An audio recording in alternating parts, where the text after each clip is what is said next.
Kevin, let's talk a bit about groups, therapy groups now. Yes, I think this is a hot topic, as it were, at the moment, because, of course, if you go to your GP and you're experiencing anxiety or stress or depression, the first thing you're likely to be referred to after an initial telephone consultation is a group work. And, of course, within the NHS, that group work ordinarily will be CBT. Now, there are many types of group work, just as there's many types of counselling. But of course, if I just speak for a moment about CBT group work, it's a group teaching exercise. So there's a model. There's a very clear model that's to be taught, that you're to learn, and to put that into practice in your day-to-day life, about changing your thoughts about anxiety or depression.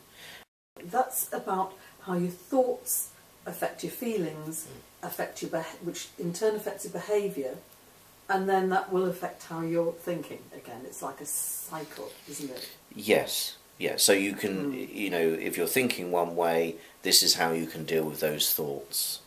Yes. And go away, give it a go, come back and let us know how you're getting on. Yeah. Yes. So that's one way of group. Of course, sometimes when we talk of group therapy, people will automatically think of something like the AA, Alcoholics Anonymous, because of course they use the group process, but that's very much that supportive group process that's going and people being able to be honest about where they're at, the struggles that they're experiencing in day-to-day life, and through that supporting each other. And this is, I suppose, the basis of group therapy that is focused on the therapeutic group. How do members of the group become aware, take ownership of their feelings, their reactions to others in the group and outside the group, and are challenged in a supportive and supported way by other members of the group. So there's something of, walking along a path as, together, as a group of people that you're getting to know because you're going weekly or maybe more frequently. But it's about, yes, being an individual, but being supported by other individuals on a particular path, a path of self-knowledge and learning and discovery. Yes, and I think often people are really quite scared to go in a group, aren't they? If they have a choice, quite often, between doing group work and individual work, they would go, most people seem to opt for the individual work, yet group work can be so powerful, can't it? It's interesting because I wonder whether part of that concern of being in a group is really what we work on in individual therapy as well, which is the is being able to cope with hearing how other people see us, meet us, hear us, experience us. And of course within personal therapy there is something about becoming aware of myself in order to be myself in the world and allow other people to see me. Group process is very much that allowing other people in the group to see me in my frailty, in the mistakes that I make, and the expression is warts and all, isn't it, And I think there is something about that, that it can be scary when for the first time we're going into something and saying, well, here I am. This is who I am.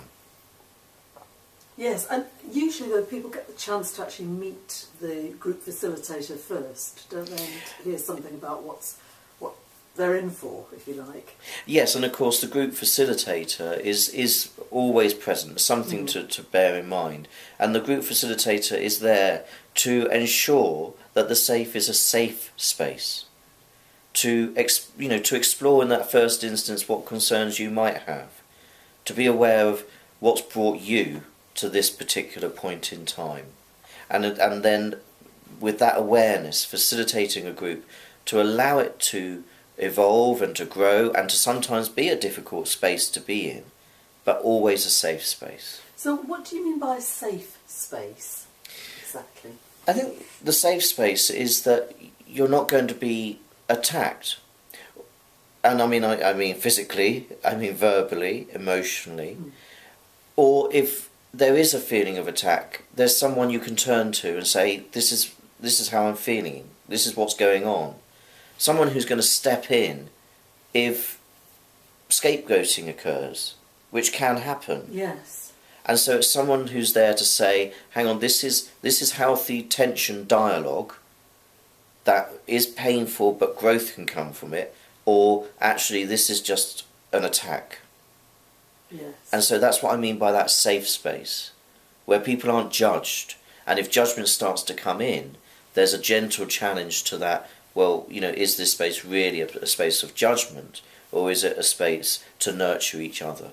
Yes, and there's always some group rules laid down at the beginning, aren't there? So that if people go over those, or if they infringe on those in any way, then that's brought back into play by the facilitator. Absolutely. I mean, and these things are agreed at the beginning. And it's almost like the verbal contract. Yes. This is how we will behave. This is and this is what will happen if we get carried away. Yes. And I think that's very important. It's not about the people going into the group to be antagonistic or to be nasty, but sometimes we do get carried away.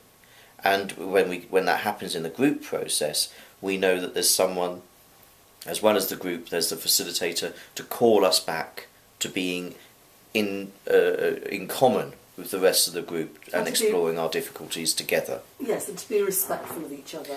Absolutely. Always, and I think that's usually quite carefully defined, isn't it, respect in terms of the rules and what that means. And then also there's the confidential aspect of group work, because I know that people really need to feel that they can trust what's going on in the group, and that they're not going to be made to feel particularly awkward.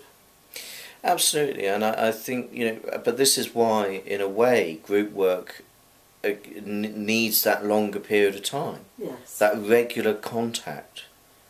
Of course, if we come back to what you might be offered through the GP, you could get sort of between 2 and 4 groups.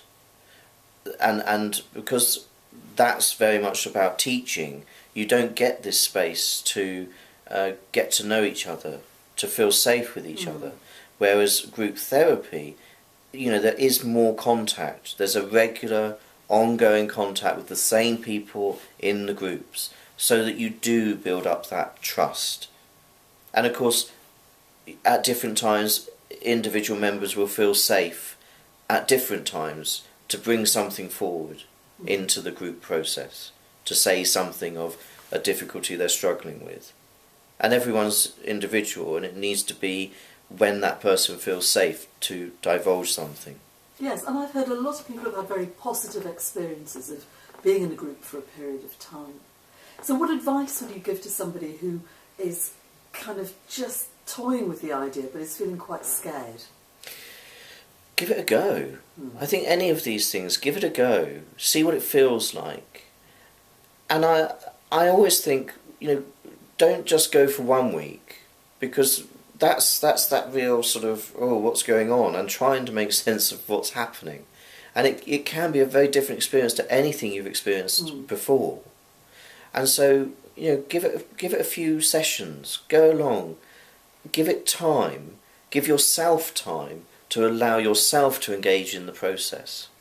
But yeah, give it a go, see what happens. Yes, thank you. And to settle in, because that first session can be scary for everybody. Absolutely. Yes. Yeah. Thank you. Thank you.